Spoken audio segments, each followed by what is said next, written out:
Hoje eu vou falar um pouco para vocês sobre o que é transmissão, pode ser geracional ou transgeracional. Por que é importante para nós que somos terapeutas de casal e família compreender o processo da transmissão? Quando estamos com o nosso cliente, o casal, por exemplo, nós vamos sempre estar diante, independente da queixa que o casal esteja trazendo, nós estaremos frente a vários elementos transmitidos das gerações anteriores que os parceiros recebem e se apropriam daqueles elementos em maior ou menor grau, metabolizam aqueles elementos em maior ou menor grau e fazem uma conexão entre si, cada elemento do par, né, do casal, com o material transmitido de suas famílias de origem. Portanto, para nós que somos profissionais, é fundamental que a gente venha a compreender o que é a transmissão, quais são os tipos de transmissão e como lidar com esse processo na nossa clínica de família e casal, ok? Para você que está chegando agora, eu sou Denise Magalhães, sou psicóloga, diretora do ITF-MG, que é um centro de formação para terapeutas de família e casal.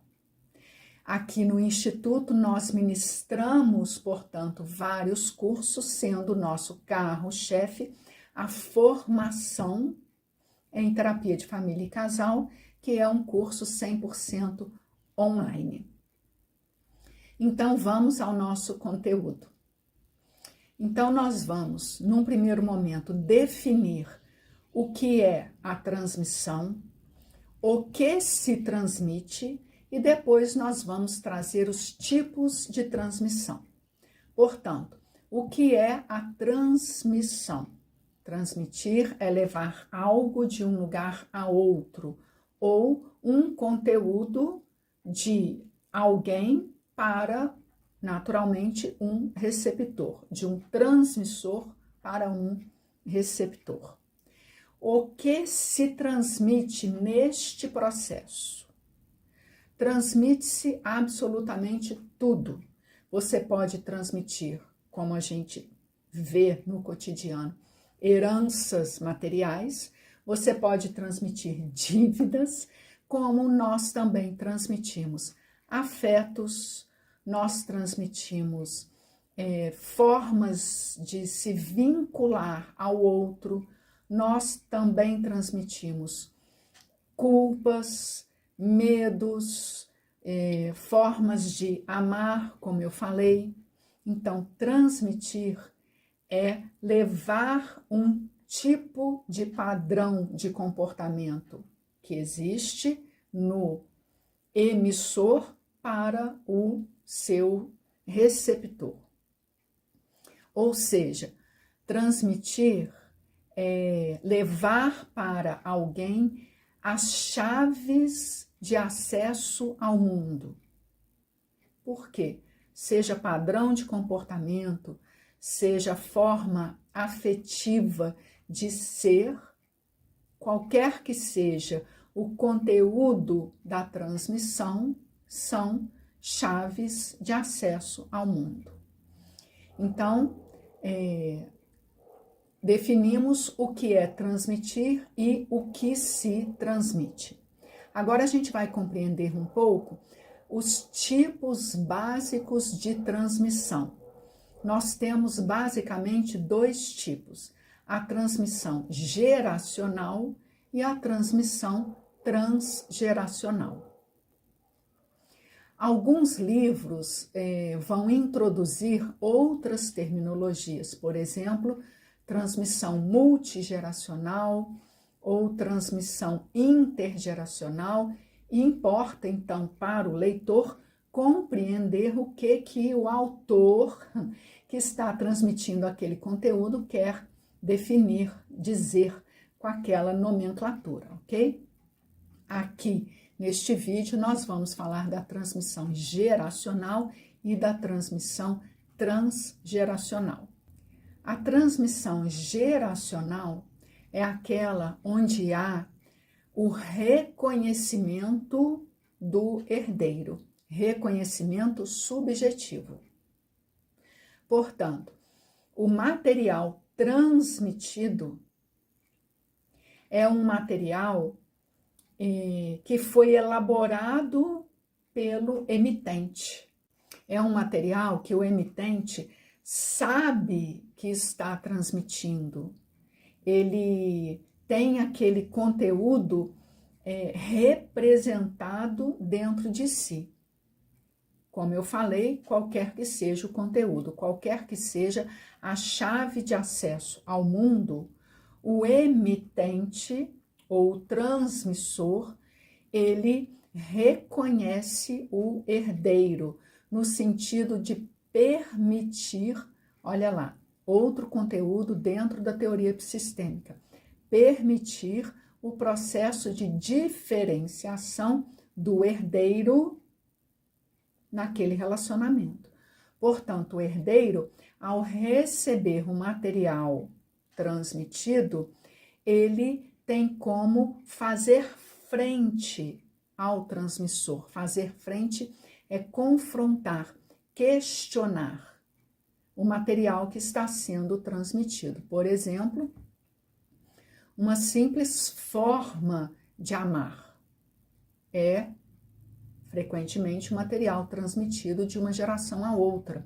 E o receptor, ele pode, como frequentemente faz, questionar, vamos dizer, aos pais, aquela forma específica de amar. Ele pode dizer, olha, ok, essa forma foi bacana para vocês, mas hoje eu tenho mais tendência na minha geração ou quero fazer diferente desta forma aprendida. E vou seguir a minha vida amando de uma forma diferente desta. Portanto, isso é fazer confronto com a geração que emite, a geração transmissora. E, frequentemente, na transmissão geracional, a primeira geração que transmite, ela recebe aquela presença, né? Aquela forma de elaborar o material da segunda geração com tranquilidade. Ela pode até não gostar num primeiro momento, mas ela consegue dialogar, ela consegue metabolizar a primeira geração o questionamento, tá? Então, é como se a gente dissesse, grosseiramente falando, não tem um conteúdo que é enfiado goela abaixo na geração, segunda geração, ou na geração receptora. Todo o conteúdo transmitido é um conteúdo que tende a ser elaborado. Essa é a transmissão geracional. Transmissão transgeracional. O prefixo trans, ele significa através. Portanto, a transmissão transgeracional, ela diz respeito a conteúdos que atravessam gerações. Da primeira geração mais velha, aquele conteúdo é atravessado à geração receptora. Aí fica mais fácil da gente compreender. A geração receptora, ela não elabora um material que lhe chega de forma atravessada. Então, é um conteúdo que rompe uma geração. E a geração receptora, portanto, não tem como fazer confronto com a geração transmissora. Frequentemente, esse material que atravessa é um material que sai da geração transmissora já de uma forma não representada. A geração que transmite, ela não sabe exatamente o que está transmitindo. Por isso que nós encontramos na literatura, muitas vezes, expressões como bolsões, um conteúdo sem nome, alguma coisa da ordem do não representado, que alcança a geração posterior sem elaboração. Esse conteúdo que ele sai de uma geração e chega na outra, não é como, obviamente, uma pedra que você lança, que muitas vezes fica parecendo isso, né? Algo que você lança e alcança e chega a machucar a outra geração sem que ela saiba exatamente o que é. Machuca, mas são conteúdos não representados, sobretudo, nas gerações que emitem aquele conteúdo. Por exemplo, o que é um conteúdo reprimido ou não representado? Um pai, dando um exemplo, que tenha tido vontade na sua geração de ser escritor. E por motivos diversos, não tenha podido ser. Portanto, se a dissociação deste pai com aquele conteúdo tiver sido muito traumática para o próprio pai, ele naturalmente terá vivido na sua geração uma vida com pouca satisfação, com pouco sentido. E esta ausência de sentido, no exemplo que eu estou trazendo, por ter reprimido a sua expressão artística que sairia na escrita, na literatura, ele, ao ter filhos, acaba também, por sua vez, reprimindo expressões mais espontâneas ou direcionadas à arte, à música, à literatura ou à dança, enfim, que, no caso, seus descendentes queiram fazer. Por quê que é assim? Porque o que aquele pai aprendeu na geração dele foi exatamente reprimir. Por isso que eu falei, quanto mais dissociado de forma traumática tiver sido para o pai a separação dele, no meu exemplo, da escrita, mais ele aprendeu a reprimir. Portanto, menos sentido ele teve em sua própria vida.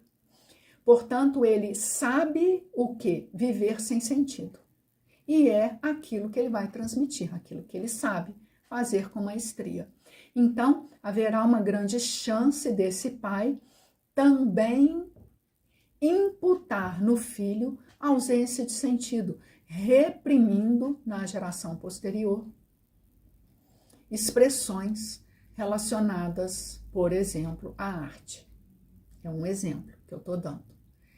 Então, essa geração que recebe o conteúdo reprimido é uma geração que não consegue, como eu falei no primeiro exemplo da transmissão geracional, fazer frente ao transmissor.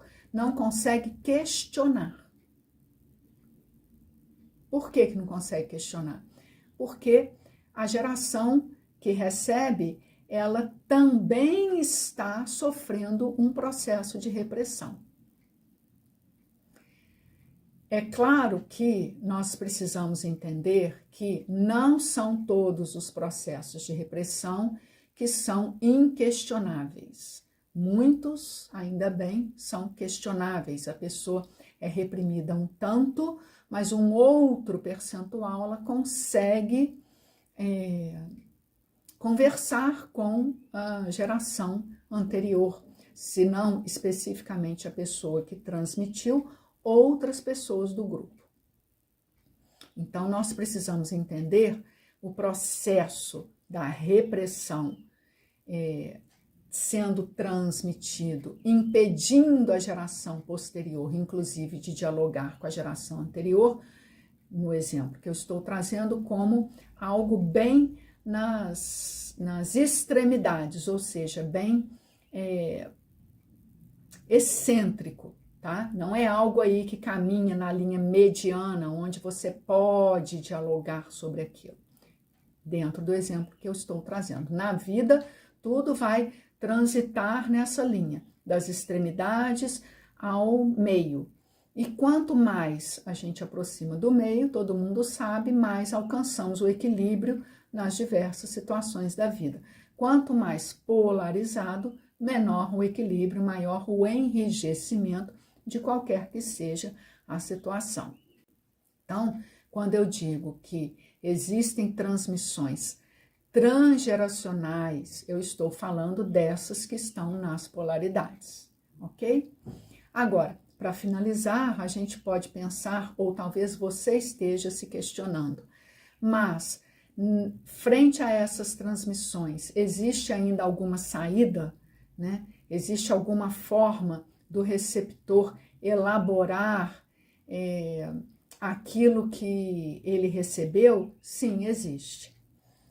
Ainda que não seja diretamente com o emissor, ele, embora esteja, como eu falei, adoecido, porque a transmissão transgeracional adoece mentalmente, né? Gera doenças mentais, emocionais, relacionais, o receptor tem sim como trabalhar esse material que está encrustado, né? Ele está fechado numa concha, ele é recebido de forma reprimida, porque diz respeito à própria repressão.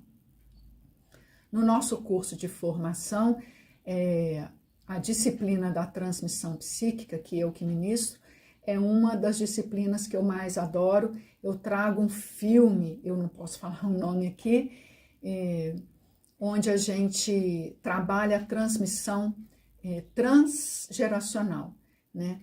E o filme ainda está relacionado com um caso real, é bem interessante, e o receptor consegue elaborar aquele material a partir das vinculações secundárias que ele faz com outras pessoas na vida, não especificamente com a família de origem. É isso aí, pessoal. Hoje o objetivo foi falar um pouco sobre a transmissão, o que é a transmissão, o que se transmite e basicamente 2 tipos de transmissão que os nossos alunos têm muito interesse, curiosidade e às vezes confundem uma com a outra. Se você é profissional, tem interesse nessa área, gostou do vídeo, se inscreve no nosso canal, em nossas redes sociais, a gente está sempre trazendo novos conteúdos. Nossa formação para 2025 já está com as inscrições abertas, podem se inscrever também e deixem suas dúvidas que nós teremos prazer em responder. Muito obrigada pela atenção.